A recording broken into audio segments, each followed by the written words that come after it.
Welcome to the Relationship Series podcast. My name is Ankush Jain, and each episode I'll be speaking to a different state of mind expert on the subject of relationships. Enjoy.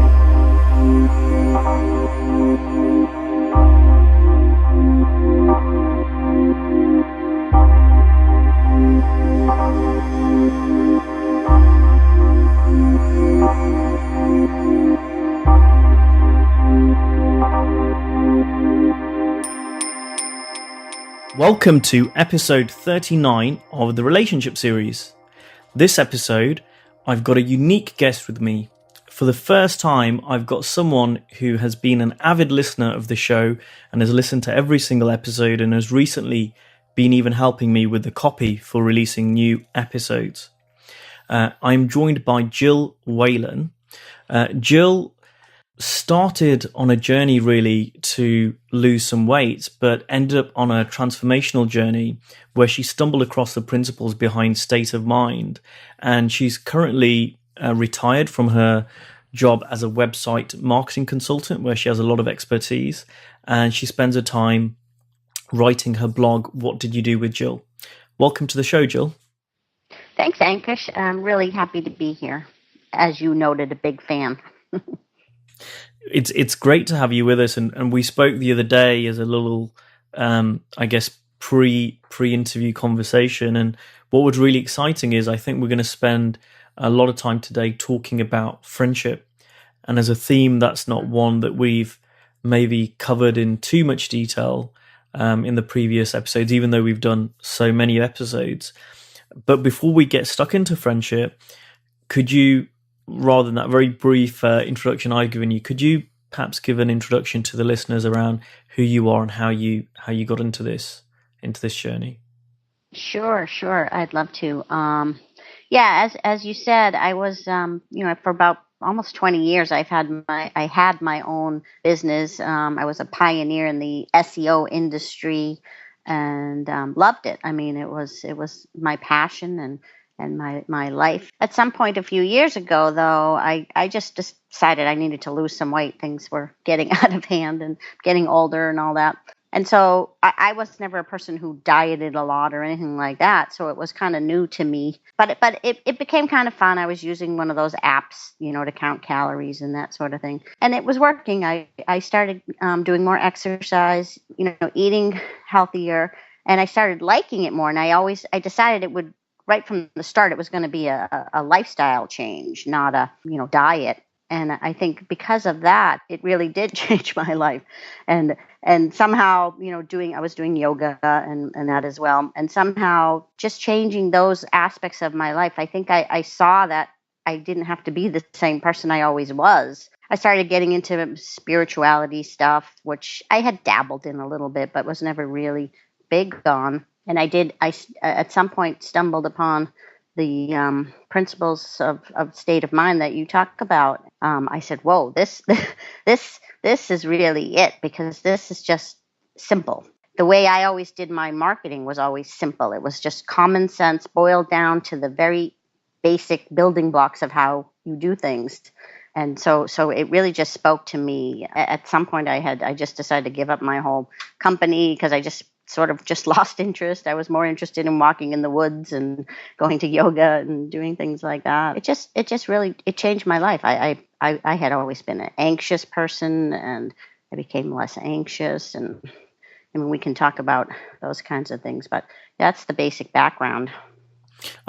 You started talking about it, and I'd love to hear more about what were the changes. You said it changed your life, but in what way? What was actually different for you? I mean, one of the big insights for me, I grew up very shy, very introverted. That's why, working at home on my computer all day was fine with me. I'm happy to do that all day long. I didn't need to see people.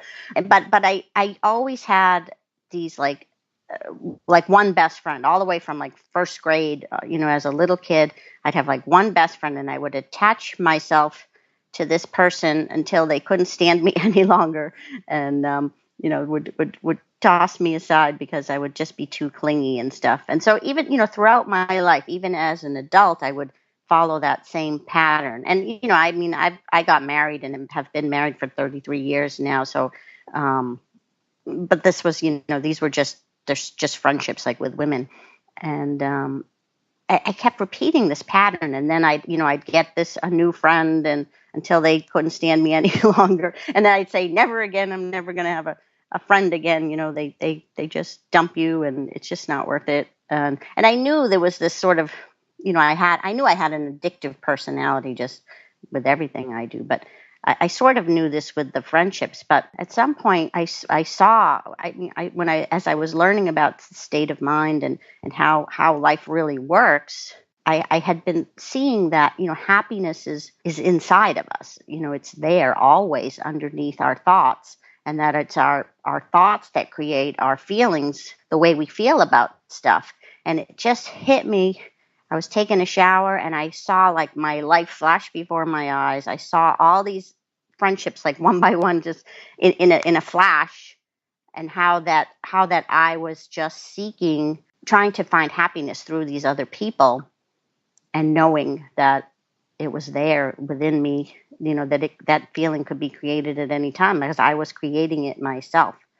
And that was a whopper. And the interesting thing from that, even though I was seeing it as the relationships, it also stopped my my sort of addiction to alcohol. I wouldn't say I was an alcoholic, but I was drinking a lot. I had stopped drinking quite as much because of my lifestyle change, but I still liked my drinks. I had made sure I had enough calories on my in my little app to have my couple of drinks a night. But I just totally lost interest in the drinking. I didn't want to have that feeling, that buzzed feeling you get from alcohol that I used to crave and seek. And it was the same with the friendships, I guess. I mean, it's hard to say. I haven't had any more addictive friendships, but I don't feel the need to either. I just saw it so clearly. When you say, and we've had other people on this show talk about, realizing the feelings are coming from inside of them, that can sound a little bit esoteric. But in a very practical way, what did that mean for you with friendships, and what was it like before, and what was it like after you had this insight? I saw that life was one big addiction, let's say, in that flash. And so I just saw that I had no desire or need to just, to seek other people to make me happy, because I also had a previous flash of insight about thoughts creating the way I feel.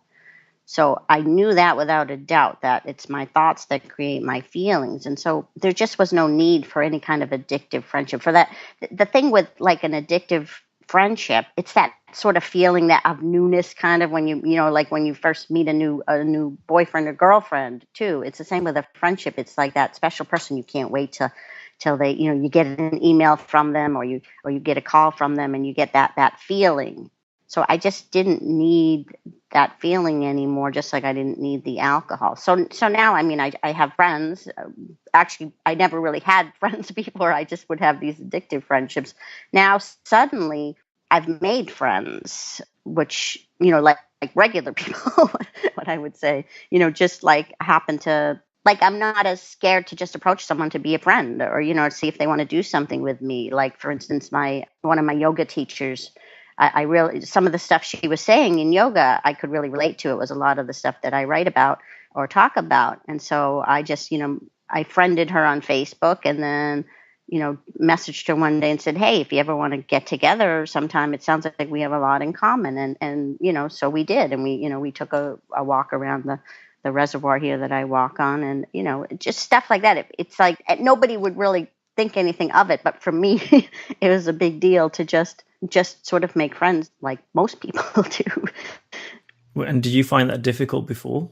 I guess, like, I just didn't do it. Yeah. I mean, because I was so shy and stuff, I wouldn't have just contacted somebody, like that. I used to make friends a lot in my business online, because my business was all online. So I made a lot of friends from in my industry. They were all online friends, but then we would meet at conferences and things like that. So that was easy because I could do online.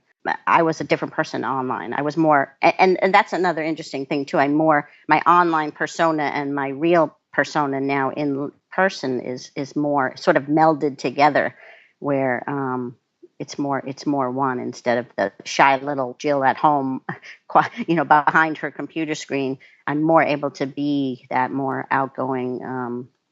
I'm still shy. I mean, I'm still a little shy and I'm still happy to be by myself. Being able to do stuff like just ask someone if they want to do something is just much easier. Less anxiety. And you talked about addictive relationships. So what do you mean by that, addictive friendship? So before, when you did make friends, were you just kind of like wanting to hang around them all the time and maybe a little bit overbearing, or what was that like before? Yeah, like, I mean, especially as a kid, like where you just want that one friend, and it would especially be horrible if they had another friend. um, and yeah, just want to hang around with them, do stuff with them. Can't wait to get their emails. Can't wait to see them. Just like a sort of a romantic relationship, only without the romance. Be like clingy and stuff. And so for the other person, it's like they don't. It's just needy, and most people don't want that in a friend. It's not, at first maybe they're okay with it, but then it's just starts to get overbearing. It's hard for me to say because I wasn't on the other end of it. So what it sounds like to me that you're saying, Jill, is that before, how you were was kind of like a little bit needy when it came to your friendships, and you found it difficult to make friends. And when you did, you really kind of wanted to make sure that you kept them, and you enjoyed the good feeling it looked like they were giving you. And so when you had an understanding, or you got an insight about, well, actually, it's not about the friend, they've got nothing to do with how I feel, it's enabled you to kind of pull back from that addictive behavior. Right. It's that seeing that it wasn't them giving me the feeling, knowing that feeling is in me. It makes me not feel the need to be that way. And because of the way I had that addictive personality, it was the same with, my husband when I first was with him. When we were first together, I was so clingy, and but I would move, my addictions would move to different people. Like then my kids were born, and I really, really addicted to them, and then later on there would be friendships throughout my life that would come and go that I would be addicted to. But yeah, now that I just know that they're not the ones giving me that feeling, that feeling's inside me. I just don't feel the need for it. And I still like to have friends, but it's just fun now. It's just, they're just fun to hang out with, people to do stuff with, people to talk to, people to compare notes with. But I don't feel like I need to have that clingy relationship or be needy about it, which of course makes me be able to have more friends. Now friends come to me and ask, and talk to me and ask me advice and things like that, that was never really the kind of relationships I had. I remember we had Michael Neal on just a couple of episodes ago, and one thing he said was that when he got first introduced to this way of seeing life, was that it got introduced to him that relationships, for him, romantic relationships, was simply about just enjoying the other person.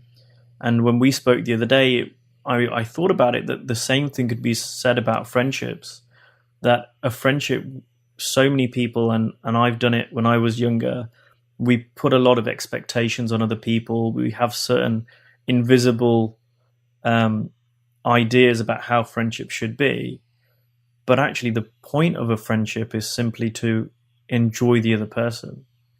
And that's what I'm hearing you're doing now with your friendships. Is that what you would say? Yeah, and you asked me that the other day. What do you think the purpose is? And I was sort of stumped because it was like, whoa, there really isn't.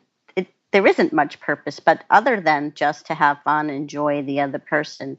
And yet, when I'm thinking about it, and I watch my friends with other friends, some people do put a lot on these friendships, and they have a lot of rules and things. And if one person does something the other one doesn't like, suddenly they're kicked off the island. And it's they're I'm able to sort of see these whole little games that are being played by lots of people these days, even adults. You think that, in fact, I just wrote a blog post about this. Some of us are still in high school, it seems like, because there's there's, friendship should be, like you said, just enjoying the other people, but they seem to get pretty complicated with some people these days, or all the time. And have the friends that you've had before, or people that have known you before, have they noticed a difference in you since you started viewing the world differently, or is it just something that you notice yourself? People have definitely noticed. As I said, I didn't have a whole lot of friends, but the friends I did have, a lot of them actually are bartenders, so they noticed that I'm drinking, that I don't drink hardly at all anymore. I still will have a drink a night or whatever. We like to, my husband and I, our kids are grown, so we go to a bar just to hang out at a local place, like Cheers kind of thing. But I don't have any interest in drinking. So so the friends from the bar definitely notice, because it's, I'm just a different person than I was. So the people who've known me for a long time definitely notice, and they have been curious, and I have been able to speak to some of them, about my new understanding of life, which has been really good as well. I never talked about it really, but a few of them have started reading my blog and got curious and would ask me questions, and that was really cool too, because I don't, it's not something I want to push on other people, but on the other hand, it's so helpful that I'm happy to speak to anyone about it. And if you were speaking to someone about it for the first time, let's pretend that one of the listeners is someone that wants to know a little bit about what happened and what you saw. What would you say to someone? It really would depend on the person and what they're experiencing and what they're looking for. But just in terms of myself, it's a lot of what I've described already, that knowing about our thoughts, paying attention to our thought, to me, that was a real big help. Cleared my mind, just observing my thoughts throughout the day and seeing how many there were. I saw when I would be in like yoga and laying down at the end for the shavasana, which is like a meditation, I was like, holy crap, how many thoughts. I had layers and layers and layers of thoughts going on in my head that I didn't even know, thoughts talking about the thoughts, talking about the thoughts. The more I started to observe them just during the day, they started to drop away. So the clearer my head got, now there's maybe only one or two layers of thought. The clearer my head got, though, it seemed it left more. There was more space in there for insights to come about myself and about why I do things and did things, and about why I am the way I am, without actually trying to figure it out. I've never tried to figure it out. You just get these flashes of insight that suddenly you're like, oh, that's why I do that, and then those things fall away. So that's what I tell people a lot of times, is just to observe that, because, and like I said, I think for almost everyone, life is some sort of addiction, whether it's friendships or alcohol or shopping or anything. I got that from listening to a lot of videos on this topic, the principles behind the state of mind. I started to see that very, very clearly. That's what all people do. You see the friends who are getting mad at each other, that's because their addictions are getting, taken away from them, or the shopping or buying lottery tickets. Just everything is so much that. And if only people could see that it's inside them, that they're creating those feelings themselves, regardless of, they could create them regardless of what's going on around them. You just don't need that stuff. And it doesn't mean you're not going to have friends, or you're not going to still enjoy shopping or having a drink if you want to and can. It just means you're not doing it because everything else feels bad around you, and this is the one thing that makes you feel good, because you can feel good regardless. Yeah, I would say that, the shift that I hear you talk about is the shift that of seeing the world being created by us, as opposed to us just observing the world as a fixed entity, and how big a role perception plays in that. But what would you say to someone who's listening to this? Because I'm trying to put myself in the mind of a listener, and someone might say, okay, great. So I get it that I create things, and there are a lot of people who say that, like that you're creating things, you are creating your world yourself. But what do they do with it? Let's say they're having a friendship that isn't going too well, or let's say, there's a friend that they've maybe fallen out with, but they, like to get that friendship back, or not fall out with other friends. And they say, okay, so we get it, Jill. We get it. We're creating the experience, or we're getting the feeling from ourselves. but so what? How does that help me with my friendships? That's a good one, and that's one I have actually talked to a lot of my friends about, because it is so common, and it's really about seeing the other person from a different point of view, seeing that that could be you, that the thing that they said, let's say, that made you mad, or the thing that they did that you felt hurt about, it doesn't mean anything. Like, starting being able to see them with compassion. How many times have you said something to someone that maybe hurt their feelings, and you didn't mean to do that? I don't know how many times in my life that's usually how my friendships ended. I said something stupid, I guess, or that I didn't mean. I would never ever try to be mean to anybody, but I would sometimes. I'm a little bit sarcastic still, and I would say something to someone, and suddenly their feelings would be hurt, and I didn't know why. And so, seeing that that's likely the case in other people, that maybe you're not seeing their point of view, and they didn't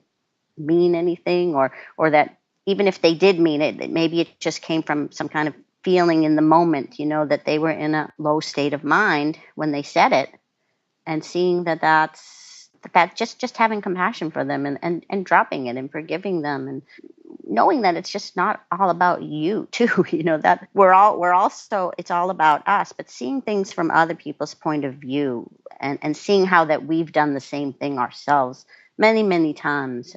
That seems to help a lot of people. I know it helps me. That's such a wonderful point. It really brings me back to universality. And that's something that I've been exploring with some of my clients recently, how the experience of life, like you say, is it can look very personal.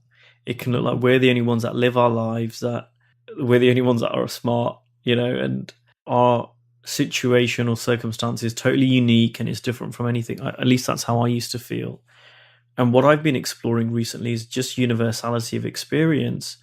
And by that, I mean that the way we create our experience of life, that piece is universal to everyone.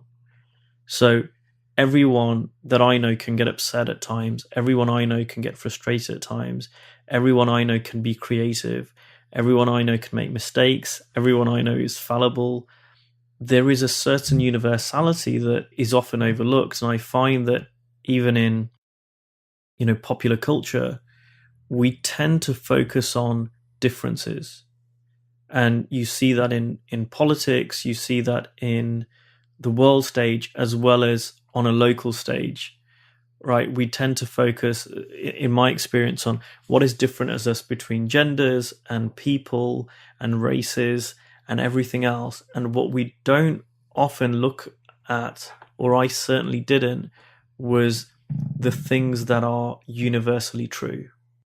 And I know that when I'm upset with someone, if I've, and touch wood, I haven't fallen out with a friend for many, many, many years. In any kind of relationship, when it looks like I'm the one that's hard done by, or I'm really right and someone's wrong, I kind of forget how fallible I am as well from time to time. It's so true. Because we do live in our heads. Unless you thought about it or paid attention to it, you think that that's everything. That's the whole world. Everything you think is right. It's interesting because we go both ways. We're either the best person in the world or the worst. Sometimes both at once. It's so interesting. And then anyone who's different has to be wrong or bad. But why is it that we can't just embrace their differences, and know that doesn't mean it? I guess maybe it's our ego or self-esteem is attacked when if somebody has a different opinion, or is different, or looks different. I mean, there's so many things with differences, and instead of just embracing them, differences isn't an attack upon us. It's just they're different. But we take it as an affront. I don't like them because they said this, or whatever it is. It just gets so petty. One thing that I found about a lot of my relationships, and when we're talking about differences, is I've become a lot more curious and inquisitive about other people. And I'm certainly sure I'm not like this all the time, 100%, but I've like to think I've become less self-absorbed. And I'm wondering, do you find that too, that you've taken the focus off yourself and put more of the focus on the other person? Well, like you said, I don't do it all the time, but yeah, I mean, I try when I can remember. I find I go through sort of stages. I still, I'll still react if somebody does something that I think is an attack or that I think makes me feel bad. I know that it isn't or it can't, but I still go through a lot of the feelings, but they can be it can go away a lot shorter. Or I have a whole conversation with myself. It's not them that can be causing you to feel like this, and I'm like, shut up. Yes, it is some kind of thing. I have this whole dialogue with myself, and I ideally I'm hoping that at someday I can skip through this whole dialogue and just choose love instead of fear, because that's usually what it comes down to for me in the end. That's really all it is do we come from love or fear, like the Course in Miracles and many other things talk about. That really helps a lot for me, is to remember that, because it is fear. It's fear and addiction. That's life. And yet real life is just the love part, and seeing those other people that we think are doing something to us, our friends, our parents, our husbands and wives, seeing them from a place of compassion and knowing, they have their own crap going on in their heads, and they're just acting human like the rest of us. I love what you said about love versus fear, and it's something that I got introduced to. I can't remember if it was last year or the year before, and it was really impactful for me. And I know I wrote a little bit about it once online, and what I got from that is, if you had to judge your reaction or your behavior as either love or fear, if it could only be one of those two things, what are you closest to? And for me, I found so many times when I was upset or hard done by, or anything like that, if I wasn't in a clear state of mind, I was actually coming from a place of fear when I really delved into it, and that was really helpful for me. I wonder if you could talk a bit more about how that distinction, love versus fear, was helpful to you. Yeah, it's so true. And sometimes we think it's coming from love until we delve into it. Like, we think we want to help that other person. They need to learn. And so we think that's coming from love when that other person, friend or whoever, does something to us, allegedly, like, well, they need to learn. And so you could easily talk yourself into saying, well, this is coming from love. I'm helping them. But that's not our place. we're not here to make them better. I mean, that's nice if they get better from being around us, but it's not our place to have to even tell them that they did something wrong, but we think it is. But that's us coming from fear and not love. If we were coming from love, we would just accept them as they are, and there's no need for us to feel hurt. I had an experience with my husband. I forget what it even was that he did or said something that made me really mad, or I thought it made me really mad. I was still, I went to bed mad, woke up mad. The next day, he went to work. I'm still mad, but all of a sudden, I don't remember how it happened, but at some point I read something from, like, the Course in Miracles. Something just came in my email, and I read it, and it just made tears stream down my face, because it said something like, if you think I'm a jerk, then I'm going to continue to be a jerk. If you treat me as a jerk, I'm going to continue to be a jerk. It was something like that. It was from Marianne Williamson, and it just hit me like a ton of bricks. I'm like, of course. That's why my husband sometimes acts like a jerk, because he thinks I think he's a jerk, or that's why a friend might act like a jerk, because they think I'm thinking that. And if they know that I love them and will always love them, there's no reason for them to act jerky. And so you get less of that kind of behavior, because if you're just loving them unconditionally. And that was my first real touch of what love really is, and seeing what unconditional love was. And I wish I could feel it all the time, because it's that, I mean, if I could see where, if you could live your life in that space, that's it. There's no conflict. Everything's just great, because there's no reason. Everything falls away. There's no reason to have conflict with anybody in that space. And that space is it's just not having thoughts. It's just, that's what's there, left beneath the thoughts. And somehow I had dropped into that space And I actually wrote a thing to my husband, and an unconditional love letter, which, well, I shouldn't have said that who it was to, um, even now when I read it, it can put me back into that space because it did come from me, like that feeling. It didn't seem like personal Jill. It was, it wasn't from me. It was from that space of unconditional love. That's the place to be for any of us. So what would you say, Jill, to someone who says that they're really loving, they're really giving? And I had someone say this to me this last week, actually. They said, "Oh, I think I'm too giving. I think I'm too loving, and it means that I get taken advantage of." What would you say to someone like that? Yeah, it's not really the same thing. Again, that comes from fear. That's probably, that could be coming from insecurities, that you think you have to be like extra loving because you're insecure, and then you're going to get loving back. So much of what we do is through insecurities. We don't want the other person to leave us. That's the same with my friendship. So you do and act in stupid ways because you'll do anything to keep that person, and it makes you act silly and or over giving or whatever, and that becomes clingy and not what other people want. People just want you to just be with them and just love them. I mean, it's weird that I think most people in the world don't really know what love is. I knew I didn't know. And here I was married 33 years, and I had this feeling like I really don't know what love is because I had all these weird addictive relationships, and I knew those couldn't have been love. And even with my husband, I felt like for most of it, we probably had like a codependent relationship, and it worked, and that was fine. We both filled each other's addictive needs.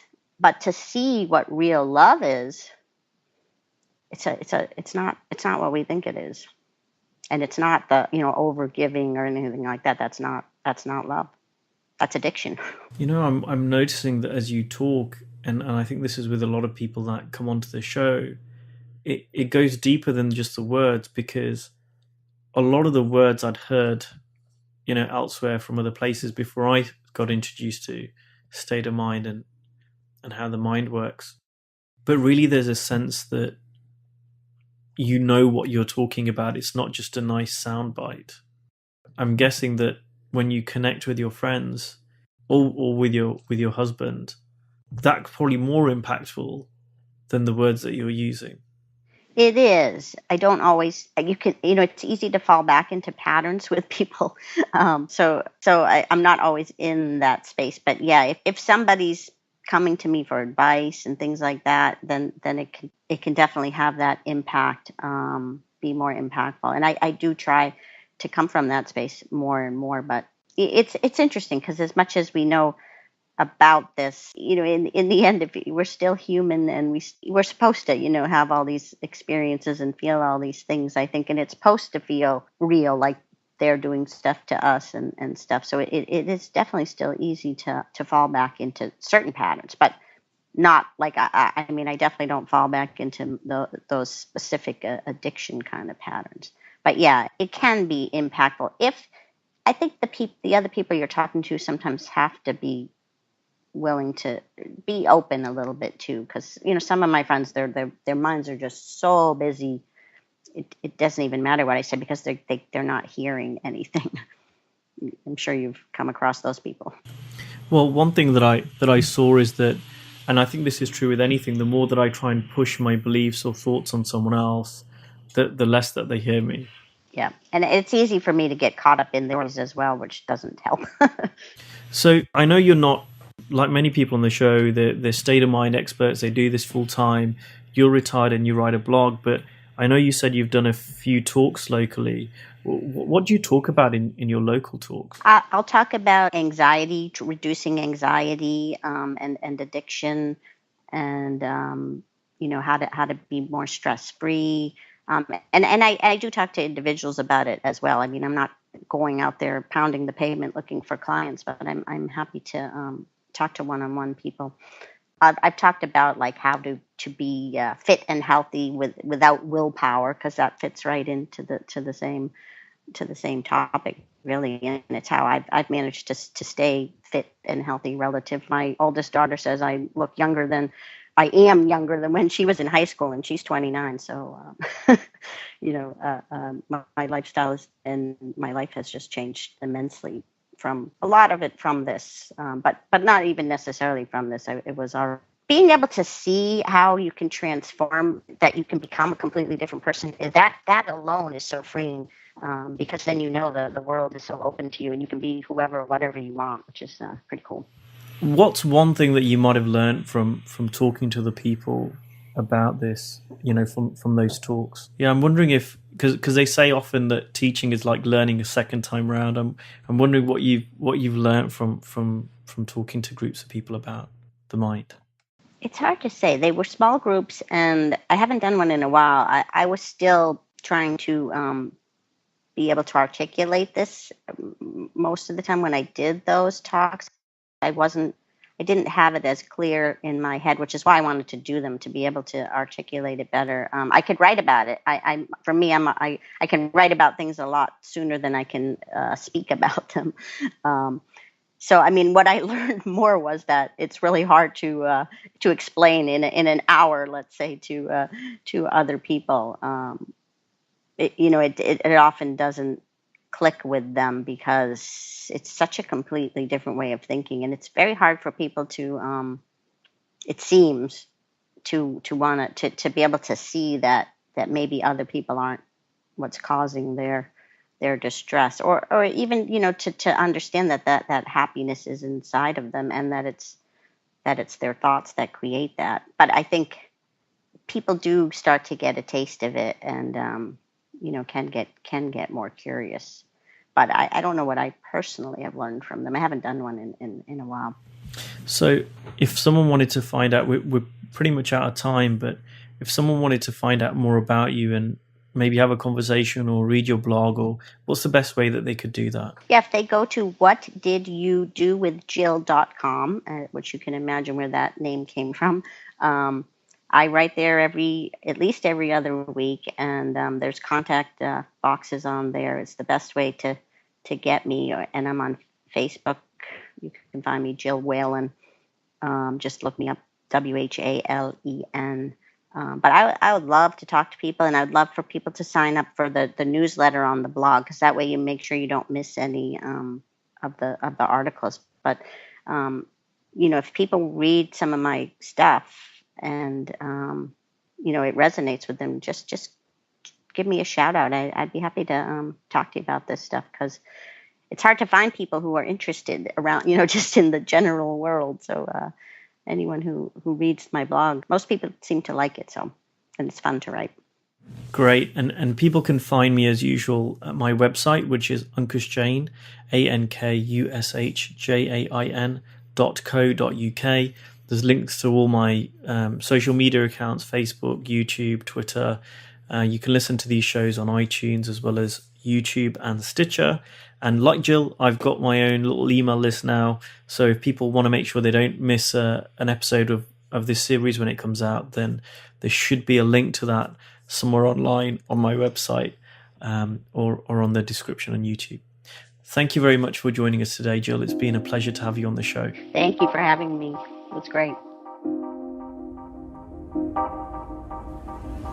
Thanks for listening to the Relationship Series podcast. If you want to hear more, you can click the subscribe button below. You can share this and impact someone else who can benefit, or you can like it and encourage others to listen. Also, it'd be great if you leave me a comment below, as I always love hearing from listeners, and I want to keep creating great content for you. Thanks for listening.